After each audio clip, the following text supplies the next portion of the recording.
আসসালামু আলাইকুম এভরিওয়ান। বহুরূপী ভালোবাসা গল্পের 6 নম্বর পার্ট। তো চলো বেশি কথা না কইয়া গল্প শুরু করা যাক। হঠাৎ করে দুলাভাই বলল, যা হবে পরে দেখা যাবে এইসব। দুলাভাই পিস্তলটা হাতে নিয়ে বলল, এটা আমি নিয়ে গেলাম, আমার দোকানে রেখে দিব, যদি কোনো দরকার পড়ে। তুমি তো মিয়া সেনাবাহিনীর চাকরি করো, লাইসেন্স করা একটা পিস্তল নিয়ে নিবে তুমি। আমি আপুকে ছেড়ে চোখের পানি মুছে বললাম, আচ্ছা ঠিক আছে নেন, সমস্যা নেই। দুলাভাই বলল, তা তুমি যাবে কবে? আমি বললাম, এই তো আর কয়েকদিন আছি, পরে চলে যাব। দুলাভাই বলল, এখন তো চাকরি পেয়েছো, ধীরে ধীরে সবকিছু হবে, তা বিয়ে টিয়ে?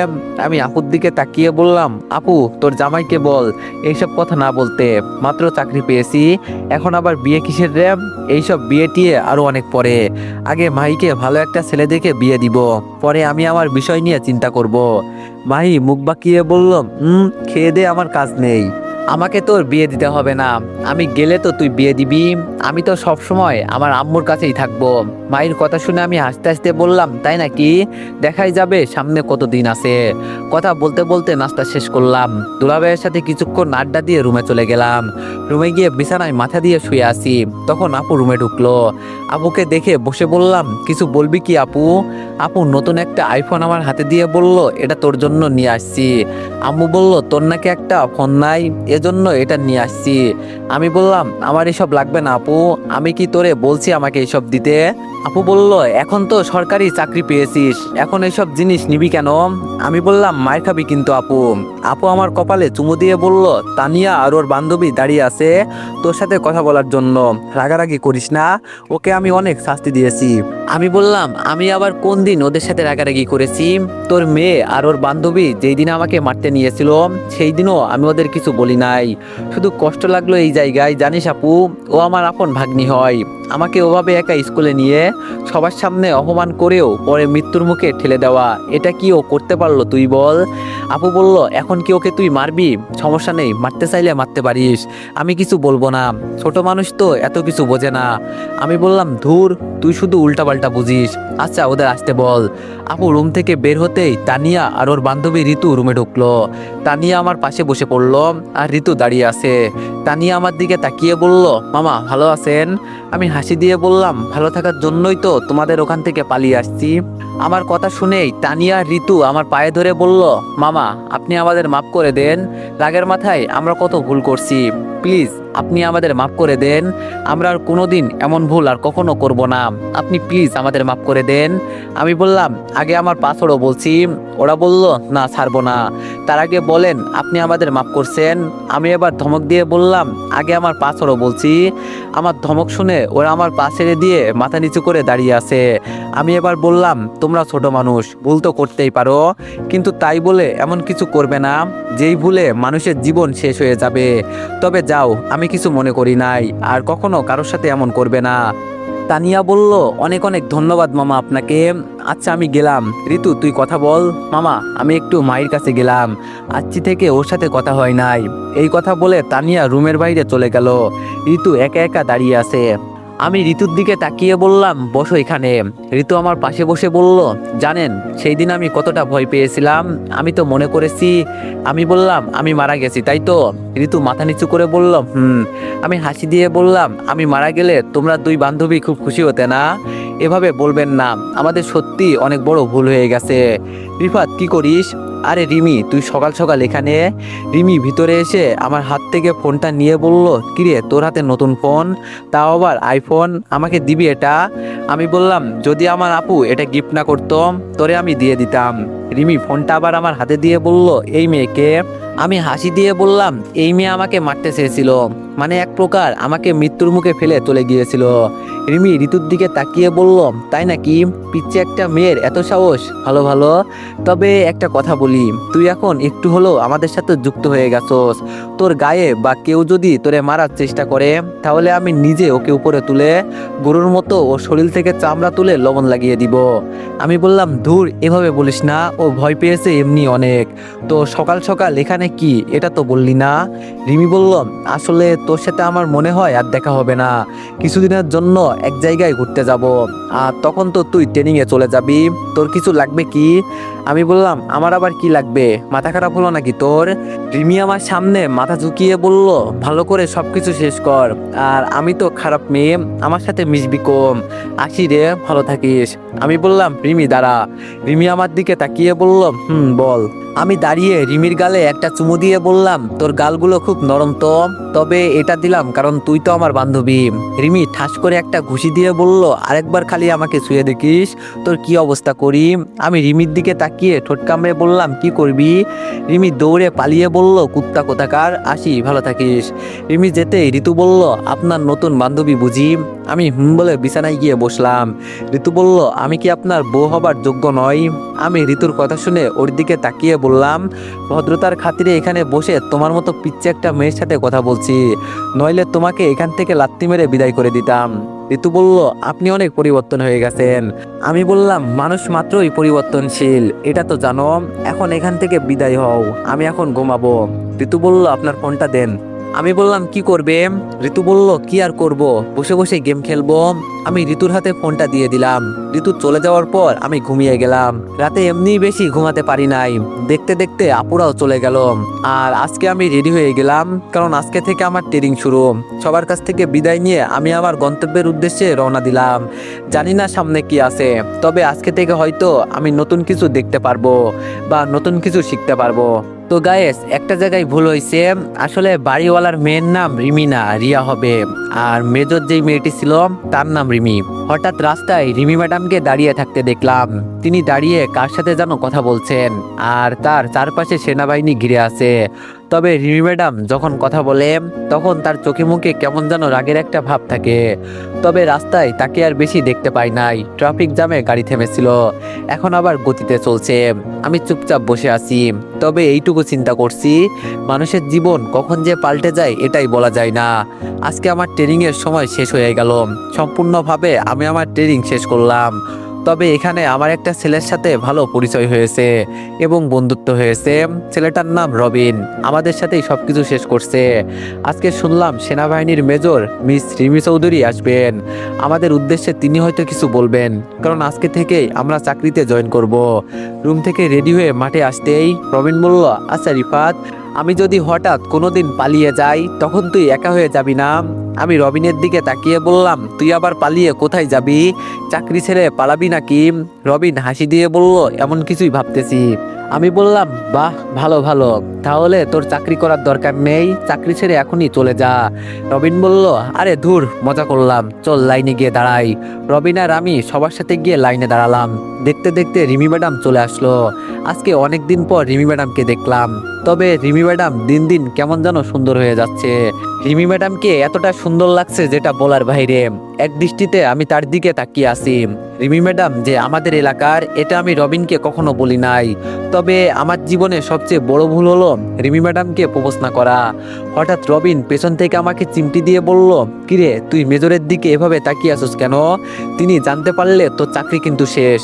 আমি বললাম, চাকরি গেলে যাবে, এতে আমার কি? রবিন বলল, চুপ, মার খাবি, এখন চুপচাপ দাঁড়িয়ে থাক।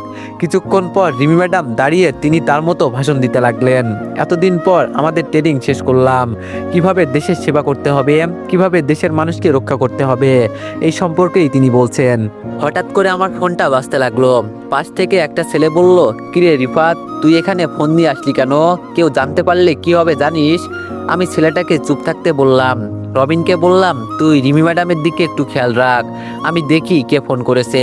রবিন শুধু বলল, বিপদে তো তুই একা পড়বি না, তুই তো মরবি, সাথে আমাকেও মারবি, এখানে ফোন নিয়ে আসার কি দরকার ছিল বল? আমি রবিনের কোনো কথার উত্তর না দিয়ে ফোন রিসিভ করলাম। আর ফোন রিসিভ করতেই ওপাশ থেকে হাসির একটা আওয়াজ ভেসে আসলো। তবে এই কণ্ঠটা আমি খুব ভালো করেই চিনতে পেরেছি। এটা হলো আমার চাচাতো ভাই রাসেল। এতদিন পর ও আমাকে কল দিয়েছে, কোনো কারণ তো আছেই। তবে আমার কলিজার পানি কেমন যেন শুকিয়ে গেছে।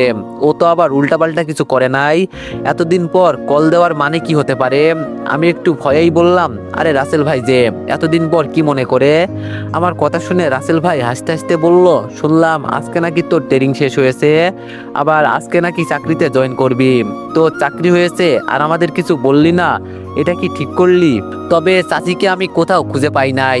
আমি আজকে তোদের সেনাবাহিনীর মেজর রিমি আছে না, ওর বাবা আমাকে আর ওর ছোট বোনকে তুলে নিয়ে আসছি। যদি তোরা সবাই মিলে তাকে নিয়ে যেতে পারিস তো আমার কাছে আয়, তবে স্পেশাল ভাবে আমি তোরে চাই, তুই একা আয়। আমিও দেখতে চাই তোদের সেনাবাহিনীর কেমন শক্তি আছে। আর সুমন বলল, তুই নাকি রিমিকে পছন্দ করতি, আজকে আমি তার পরিবারকে তুলে নিয়ে আনছি। এখন তোদের রিমি ম্যাডাম হয়তো সবাইকে একই মিশন দিবে, তার পরিবারকে রক্ষা করা। যদি পারিস নিয়ে যা। আর তো রিমি ম্যাডামকে অলরেডি আমি বলে দিয়েছি যে তার পরিবারকে আমি অপহরণ করেছি, কিন্তু আমিটাকে ও হয়তো জানে না, শুধু তুই চিনিস আমি কে। আর সাবধান, আমাদের গ্রামে আসতেই তোর বিপদ শুরু হয়ে যাবে। এই কথা বলে রাসেল ফোনটা কেটে দিল। আর অন্যদিকে রিমি ম্যাডাম মাইকে বলছে, কিছুক্ষণ আগে আমার পরিবারকে কারা জানি অপহরণ করছে। এখন তোমাদের আমি নতুন মিশন দিলাম, আমার পরিবার কোথায় আছে এটা খুঁজে বের করতে। আমি আমার পরিবার সম্পর্কে সবকিছু তোমাদের ডিটেলসে বলে দিব। এখন সবাই সবার কাজে চলে যাও। ধীরে ধীরে সবাই লাইন ভেঙে চলে গেল। আমি দাঁড়িয়ে আছি। রবিন আমাকে পিছন থেকে বলল, রিফাত চল, আজকে নতুন মিশন পেয়েছি, অনেক মজা হবে। আমি রবিনকে বললাম, তুই যা, আমি আসছি। সবাই চলে গেল। মাঠের মাঝখানে শুধু আমি একা দাঁড়িয়ে আছি। আর রিমি ম্যাডাম আমাকে দূর থেকে একা দাঁড়িয়ে থাকতে দেখে আমাকে ইশারা করে বলল, কি ব্যাপার, এখানে দাঁড়িয়ে আছো কেন? আমি হেঁটে রিমি ম্যাডামের সামনে চলে গেলাম। তবে তার পাশে অনেক সেনাবাহিনী দাঁড়িয়ে আছে, ওরা হয়তো তাকে গাইড করে। আমি একটু ধীরে বললাম, ম্যাডাম আপনার সাথে আমার কিছু কথা ছিল। রিমি ম্যাডাম আমার কথা শুনে আমাকে ধমক দিয়ে বলল, তোমার কত বড় সাহস, আমি অর্ডার করার পরেও তুমি এখানে একা দাঁড়িয়ে আছো? আমি বললাম, ম্যাডাম আমি আপনার পরিবার সম্পর্কে অনেক কিছু জানি। রিমি ম্যাডাম এবার চোখ গরম করে বলল, যাও 3 রাউন্ড মেরে আসো আমার কথা না শোনার জন্য। আমি বললাম, ম্যাডাম আমি আপনার। রিমি ম্যাডাম বলল, 4 রাউন্ড মেরে আসো। আমি বললাম, কিন্তু ম্যাডাম। রিমি ম্যাডাম বলল, 5 রাউন্ড। আমি আর কিছু বললাম না, মাথা নিচু করে দৌড়াতে লাগলাম। মনে মনে শুধু বললাম, আসছিলাম উপকার করতে, কিন্তু উল্টা আমাকে কথা শুনতে হয়েছে। এভাবে উপরে তিনি দেখতে কতটাই না সুন্দর, কিন্তু তার রাগ দেখলে মনে হয় ডাইনি একটা। কে যে ওকে চাকরি দিল এটাই বুঝলাম না। আমি আমার রাউন্ড শেষ করে কেবিনে চলে গেলাম। রবিন আমাকে দেখে বলল, কি জন্য ম্যাডামের সাথে বিয়াদুপি করতে গেলি এটা বল। আমি তোরে আগেই বলছি উনি খুব রাগী একটা মানুষ, কিন্তু তুই আমার কথা শুনলি না। এখন রেডি হয়ে নে, কাজে বের হতে হবে, আজকে আমাদের প্রথম মিশন। আমি রবিনকে ধরে একটু আড়ালে নিয়ে গেলাম। রবিনকে বললাম, রবিন আমি জানি ম্যাডামের পরিবারকে কারা নিয়ে গেছে। আমি তো তাকে এটাই বলতে গিয়েছিলাম, কিন্তু তিনি উল্টা আমাকে বকা দিল। রবিনকে বললাম, রবিন আমি জানি রিমি ম্যাডামের পরিবারকে কারা নিয়ে গেছে। আমি তো তাকে এটাই বলতে গিয়েছিলাম, কিন্তু তিনি উল্টা আমাকে বকা দিল। রবিন অবাক হয়ে বলল, কি? আমি বললাম, আমি সবকিছু জানি, এটা আমার পুরাতন শত্রুতা। তবে আমার কারণে যে রিমি ম্যাডামের পরিবারকে অপহরণ করে নিয়ে যাবে এটা ভাবি নাই।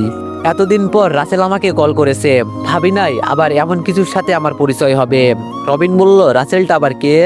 আমি বললাম, রাসেল আমার চাচাতো ভাই, যার বোনকে বিয়ে করি নাই বলে আমার বাবাকে ও নিজে মেরেছে। এখন আবার ও নতুন কিছু শুরু করলো। রবিন বলল, এখন তুই কি করতে চাস? আমি বললাম, আমি একাই যাবো এই মিশনে, তুই একটু এই দিকটা সামলে নিস। রবিন বলল, রিফাত ম্যাডামের অনুমতি নাই, তুই একা গেলে ঝামেলা হয়ে যাবে। আমি বললাম, কি আর হবে, চাকরি চলে যাবে এটাই তো, এতে আমার কিছু আসে যায় না। আমার কারণে কারো কিছু হোক আমি এটা চাই না। রবিন বলল, দেখ রিফাত, তুই ম্যাডামকে এই বিষয়ে বল। আমি বললাম, এখন উনি আমার কথা শুনবেন না, একটা দিনেরই তো বিষয়, তুই সামলে নিস। আর যদি না পারিস তাহলে বলবি আমার ছোট বোন গাড়ি অ্যাক্সিডেন্ট করেছে, এজন্য ইমার্জেন্সি আমাকে যেতে হয়েছে। আর বিশ্বাস না করলে বলবি আমি তো কিছুক্ষণ আগে তাকে এইসব কথা বলতেই গিয়েছিলাম, কিন্তু শুনলো না। রবিন বলল, তোর কিছু হয়ে গেলে? আমি বললাম, আমার কিছু হবে না, তুই চিন্তা করিস না, আমি সব কিছু সামলে নিব, এখন আমাকে যেতে হবে। রবিন বলল, যত তাড়াতাড়ি সম্ভব আমাদের সাথে যোগাযোগ করবি। আমি বললাম, আমি কল দিলেই রিমি ম্যাডামকে নিয়ে আমার কাছে চলে যাবি, তাহলেই হবে। রবিন বলল, আচ্ছা ঠিক আছে, তাহলে তুই এখন চলে যাবি? আমি বললাম, আগে পরিবেশটা একটু ঠান্ডা হোক, পরে বের হব। কিছুক্ষণ পর সবাই সবার কাজে চলে গেল। আমি কাপড় চেঞ্জ করে বের হলাম। আর তখন রিমি ম্যাডামের একজন গার্ড আমাকে দেখে ফেললো। আর ও আমাকে ডেকে বলল, কি ব্যাপার, তুমি আউট ড্রেসে ঘুরছো কেন? তোমাকে না বলা হয়েছে মিশনে যেতে? আমি মাথা নিচু করে বললাম, আসলে স্যার সবাই এখান থেকে চলে গেছে, আর আমার পেটটা একটু খারাপ ছিল, সকাল থেকে খারাপ ফিল করছি, এজন্য ভাবছি একটু সুস্থ হলেই চলে যাব। প্লিজ স্যার ম্যাডামকে কিছু বলবেন না। একটু পরেই আমি চলে যাব। স্যার বলল আচ্ছা ঠিক আছে যাও। আমি কোনো মতে রুমে চলে গেলাম। এখান থেকে বের হতে হলে সবাইকে 2 পাস বোঝাতে হবে। ধীরে ধীরে সেনাবাহিনীর গেট থেকে বের হলাম। রাস্তায় বের হয়ে রিয়ার নম্বরে কল দিলাম। অনেক দিন পর ওকে মনে হলো। যখন থেকে আমি ট্রেনিং করি তখন থেকে ওর সাথে আমার কোনো কথা হয় নাই। আম্মুর মুখ থেকে শুনেছি ওর নাকি বিয়ে ঠিক হয়ে গেছে। আমি কল দিতেই আমার ফোন রিসিভ করে রিয়া বলল হ্যালো কে। আমি বললাম রিয়া, আমি রিফাত। রিয়া বলল ও রিফাত তুই, এতদিন পর কি মনে করে কল দিলি। আমি বললাম শুনলাম তোর নাকি বিয়ে হয়ে গেছে। রিয়া বলল আরে না, বিয়ে ঠিক আছে, হাজবেন্ড সরকারি চাকরি করে। আর এখন আমি সবকিছু ছেড়ে দিয়েছি। আগের রিয়া আর এখনকার রিয়ার মাঝে অনেক পার্থক্য। আমি এখন সবকিছু ছেড়ে বদলে গেছি। আমি বললাম গাঁজা সিগারেট। রিয়া বলল ধুর, এইসব তো সেই কবেই ছেড়ে দিয়েছি, এর কোনো হিসাব নেই। এখন আমি আমার হবু হাজবেন্ডের কথাই চলি। আমি বললাম তোর কথাগুলো শুনে আমার খুব ভালো লাগলো, এখন আমাকে একটা হেল্প কর। রিয়া বলল বল। আমি বললাম আজকে আমি একটা মিশনে যাচ্ছি, কেউ আমার সাথে নেই, আমার কিছু পিস্তল লাগবে, তুই কি দিতে পারবি। রিয়া বলল রিফাত তুই তো জানিস। আমি বললাম হ্যাঁ জানি, তুই সব কিছু ছেড়ে দিছোস, কিন্তু একটা শর্ট রেঞ্জের পিস্তল আমাকে দে, আর কিছু লাগবে না। রিয়া বলল তুই এখন কোথায়, বাড়িতে আসবি কি। আমি বললাম না, এখন বাড়িতে আসবো না, এখন আমি আমার দেশের বাড়িতে যাব, ওখানে রাসেলের সাথে কিছু হিসাব নিকাশ বাকি আছে। রিয়া বলল দেখ রিফাত, এটা পুতুল খেলা না, তুই একা একা কিছুই করতে পারবি না। আমি বললাম তোর কিছু করতে হবে না, বলছি তো আমি দেখে নিব, তুই স্টেশনে আয়, আমি এখানে আসি। রিয়া বলল আচ্ছা ঠিক আছে। ফোন কাটার পরেই অফিস থেকে কল এলো। মনে মনে বললাম এই রে মরছি। আমি ভয়ে আর ফোনটা রিসিভ করলাম না। কিছুক্ষণ পর রবিন কল দিয়ে বলল আজকে তুই অফিসে আসলে তোর অবস্থা শেষ করে দিবে। রিমি ম্যাডাম আমাকে তোর কথা বলছে, তুই কই আসোস। আর আমি বলছি তোর বোন অ্যাক্সিডেন্ট করেছে, কিন্তু তুই তার কল ধরিস নাই কেন হালা, আমাকে কি মারতে চাস। আমি বললাম বাদ দে, এখন আমি খুব বিজি আছি, তোরা কই। রবিন বলল কই আর থাকবো, বসে বসে রিমি ম্যাডামের অর্ডার পালন করছি। আমি বললাম ভালো ভালো, এটাই কর তোরা, আচ্ছা ফোন রাখি। রবিন বলল তুই একা একা করতে পারবি তো। আমি বললাম ধুর, তোর এসব চিন্তা করতে হবে না, বলছি না আমি সব দেখে নিব। ফোন কেটে আমি স্টেশনে চলে গেলাম। কিছুক্ষণ পর রিয়া চলে আসলো, তবে ওর সাথে মাইও আসলো। মাই এসে আমাকে জড়িয়ে ধরে কান্না করছে আর বলছে তুই বাসায় গেলি না কেন, এতদিন পর আসলি তাও আবার বাসায় গেলি না। আমি মাই চোখের পানি মুছে বললাম আজকে একটা কাজে যেতে হবে, এজন্য বাসায় যাই নাই, তুই আসলি কেন। রিয়া আমার দিকে তাকিয়ে বলল তোর বোনকে আমি আনতে চাই নাই, ও আমার পিছনে পিছনে চলে আসছে, তোর সাথে কথা বলার সময় ও তোর নাম শুনছে, এজন্য এখানে চলে আসছে। আমি রিয়ার দিকে তাকিয়ে দেখি ও এখন আর চশমা পরে না, আজকে ও শাড়ি পরে এসেছে, ওকে দেখে বেশ সুন্দর লাগছে। আমি রিয়ার দিকে তাকিয়ে বললাম আজকে সত্যি তোরে মেয়ে মেয়ে লাগছে, এখন তো আমি তোরে দেখে নতুন করে প্রেমে পড়ে গেছি। রিয়া আমার হাত ধরে বলল তাহলে কাজী অফিসে চল, বিয়ে করি। আমি বললাম না বোন, তার আর দরকার নেই। রিয়া আমার হাতে একটা ব্যাগ দিয়ে বলল এখানে সবকিছু রাখা আছে, তুই নিরিবিলি একটা জায়গায় গিয়ে সবকিছু ঠিক করে নিস, আর আমি তোরে যতটা পারি সাহায্য করব। কিছু ডিভাইস এখানে যুক্ত করা আছে, তুই শুধু ওগুলো তোর সাথে যুক্ত করে রাখিস, বাকিটা আমি তোরেই বলে দিব কিভাবে কি করতে হবে। আমি বললাম আচ্ছা ঠিক আছে, এখন তুই মাহিকে নিয়ে যা। মাহি আমার হাত ধরে বলল ভাইয়া তুই কোথাও যাবি। আমি মাহির দিকে তাকিয়ে বললাম আমার উপর এখন অনেক দায়িত্ব থাকবে, এমনকি দেশের জন্য নিজের জীবনটাও দিয়ে দিতে হবে, আমাকে নিয়ে চিন্তা করিস না, কাজটা শেষ করে বাসায় আসবো। মাহি বলল কিন্তু ভাইয়া। আমি বললাম কোনো কিন্তু না, তুই এখন বাসায় যা। রিয়া যাওয়ার আগে বলল আমি এখন এসবের সাথে আর যুক্ত হতে চাই না, নইলে আমি তোরে সাহায্য করতাম। আমি বললাম তার আর দরকার নেই, তুই এখন বাসায় যা। রিয়া আর মাহি চলে যাওয়ার পর আমি টেনে উঠে দরজার সামনে ওয়াশরুমে ঢুকে গেলাম।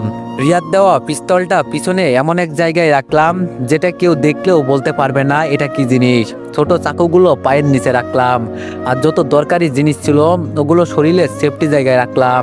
দরজা খুলে বের হয়ে আমি আমার সিটে বসে গেলাম। আমি এই মিশনটা করছি কারণ রিমি ম্যাডামের সাথে আমার ভালো কোনো সম্পর্ক করতে হলে আগে আমার তার বিশ্বাস অর্জন করতে হবে, আর উনি যেই রাগী দেখলেই কেমন যেন ভয় করে। আমি ভালো করে চারিদিকে নজর রাখছি কি কি করে। দেখতে দেখতে আমি আমার গ্রামের সামনে এসে নেমে গেলাম। এখন রাত 3টা বেজে 2 মিনিট। আমি একটু সামনে যেতেই একটা কালো রঙের মাইক্রো এসে আমার সামনে দাঁড়ালো। আর তখন মাইক্রোর দরজা খুলে দুইটা ছেলে আমার দিকে পিস্তল তাক করে বলল, এখন চুপচাপ গাড়িতে ওঠ, নইলে তোরে জায়গায় গুলি করে দিব। আমি জানতাম আমি এখানে আসলে রাসেল ভাই আমার সাথে এমন কিছু করবে, এজন্য আমি একটু আশ্চর্য হই নাই। আমি চুপচাপ গাড়িতে উঠে গেলাম। গাড়িতে ওঠার পর আমি আশেপাশে তাকিয়ে দেখতে লাগলাম কার হাতে কি আছে। তবে আমার কানে ব্লুটুথ লাগানো আছে। হঠাৎ করে রিয়া বলল, কিরে রিফাত, তুই গাড়িতে উঠলি কেন? রিয়ার সাথে কথা বললে ওরা জেনে যাবে, এজন্য আমি আর কোনো কথা বলি নাই। আমি ভাবছিলাম রিয়া আমাকে অন্যভাবে সাহায্য করবে, কিন্তু ও আমাকে শুধু বলে দিচ্ছে কিভাবে কি করতে হবে। ওর এই সাহায্য দিয়ে আমি কি আর ঘোড়ার ঘাস কাটবো? গাড়িটা সরাসরি আমার চাচার বাসার সামনে গিয়ে থামলো। গাড়ির দরজা খুলে একটা ছেলে বলল, এখন তুই ভিতরে যা, স্যার তোর জন্য অপেক্ষা করছে। আমি চুপচাপ গাড়ি থেকে নেমে ভিতরে চলে গেলাম। ভিতরে গিয়ে দেখি আমার চাচাতো ভাই রাসেল সবাই বসে আছে। আর যার সাথে আমার বিয়ে হওয়ার কথা ছিল, মানে আমার চাচাতো বোন, সে সিঁড়ি বেয়ে নিচে নামছে। আমি আমার চাচাতো বোনকে ছোট আপু বলে ডাকতাম, এটা আমি ওকে ভালোবেসেই বলতাম। ও যদিও আমার বড়, কিন্তু আমি ওকে ছোট বোন বলেই ডাকতাম। রাসেল আমাকে দেখে দাঁড়িয়ে আমার কাছে এসে বলল, কিরে কি খবর তোর? আমি মুচকে হাসি দিয়ে বললাম, আমি সবসময় ভালো আছি। শুনলাম তোদের চোখের ঘুম নাকি হারাম হয়ে গেছে। আমার পরিবারকে কিভাবে মারবি, আমাকে কিভাবে ধরে আনবি, তাই নাকি সবসময় চিন্তা করিস। রাসেল বলল, আমি তোর বড় ভাই হই, সম্মান দিয়ে কথা বল। আমি বললাম, তোর মতো ছেলেকে যদি সম্মান করি তাহলে মানুষ আমাকে খারাপ বলবে, আর সম্মান কি জিনিস এটা অবশ্য তোর জানা নেই, আর তুই তো সম্মানের যোগ্য নস। রাসেল বলল, মরার খুব শখ হয়েছে না? তুই জানিস আমি কে? আমি হাসি দিয়ে বললাম, কে রে তুই যে বলিস তুই জানিস আমি কে? আমি যদি একটা কল করি না তাহলে তোর 12টা বেজে যাবে। রাসেল বলল, কালকে তুই চাকরি পেয়েছিস আর আজকে তুই নেতাগিরি করিস, তবে আজকে তুই মনে হয় বেঁচে ফিরতে পারবি না। তবে একটা সুযোগ আছে, সেটা কি তুই ভালো করেই জানিস। আমি বললাম, আমার বাবাকে তুই মারলি, আবার আমাকে সুযোগ দিস? আমি তোর বাসার সামনে দাঁড়িয়ে বলছি, আমি তোরে কুত্তার মতো রাস্তায় ফেলে মারবো। যদি তোরে কেউ আমার হাত থেকে বাঁচাতে পারে তাহলে তাকে বলিস আমার কাছে আসতে।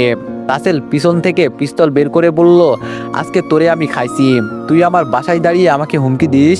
রাসেলের ছোট বোন ওর ভাইয়ের হাত থেকে পিস্তল নিয়ে বলল, ধুর, এত রেগে যাওয়ার কি আছে, ও পিচ্ছি একটা ছেলে, ওর কথায় তুই ভয় পাস কেন? এখন তুই একটু বাইরে যা, দরজা লাগিয়ে নিস বাইরে থেকে, ওর সাথে আমার কিছু কথা আছে। রাসেল আর কিছু না বলে চুপচাপ দরজা লাগিয়ে বাইরে চলে গেল। ছোট আপু আমার দিকে তাকিয়ে বলল, কিরে রিফাত, তোর কি খবর? আমি শুধু বললাম, আপনি কবে আসছেন আপু? ছোট আপু আমার হাত ধরে আমাকে টেবিলে বসিয়ে বলল, বস এখানে, অনেক দূর থেকে আসলি, তবে তোর ছোটবেলার অভ্যাস এখনো যায় নাই। আমাকে ছোট আপু বলিস কেন? আমি না তোর বড়? আমি হাসি দিয়ে বললাম, এটাকে ভাই বোনের ভালোবাসা বলতে পারেন। আপু বলল, আগে খেয়ে নে। তবে আমি আর যাই বলি, তুই একটুও পরিবর্তন হোস নাই। আমি বললাম, পরিবর্তন তো আপনিও হন নাই, এখন আপনার সাথে কথা বলতেও আমার ঘৃণা লাগে। বড় বোন হয়ে ছোট ভাইকে বিয়ে করতে লজ্জা করে না? আপু বলল, এখানে লজ্জার কি আছে, নিজের আপন ভাইকে ছাড়া যারে ইচ্ছা তারে বিয়ে করা যাবে। আমি বললাম, আপনার জন্য আমার বাবা মরছে। আপু বলল, আমার ভাইয়ের কথা না শুনলে তো মরতেই হবে, এতে আবার কি হয়েছে, তুই শুনবি না তাহলে তুইও মরবি। আমি বললাম, আপনাকে আগে যতটা সম্মান করতাম এখন ততটা করি না। আপনার সাথে কথা বলতে জানেন আমার নিজের কাছেই ঘৃণা লাগছে। আপু বলল, আমার সাথে কথা বলবে সবার একই অবস্থা হয়, আগে তুই খেয়ে নে। আমি বললাম, আপনাদের দেওয়া খাবার আমি খাবো, এটা কিভাবে চিন্তা করলেন? খাবারের সাথে যে বিষ মিশানো নেই এটা আমি বিশ্বাস করব কিভাবে?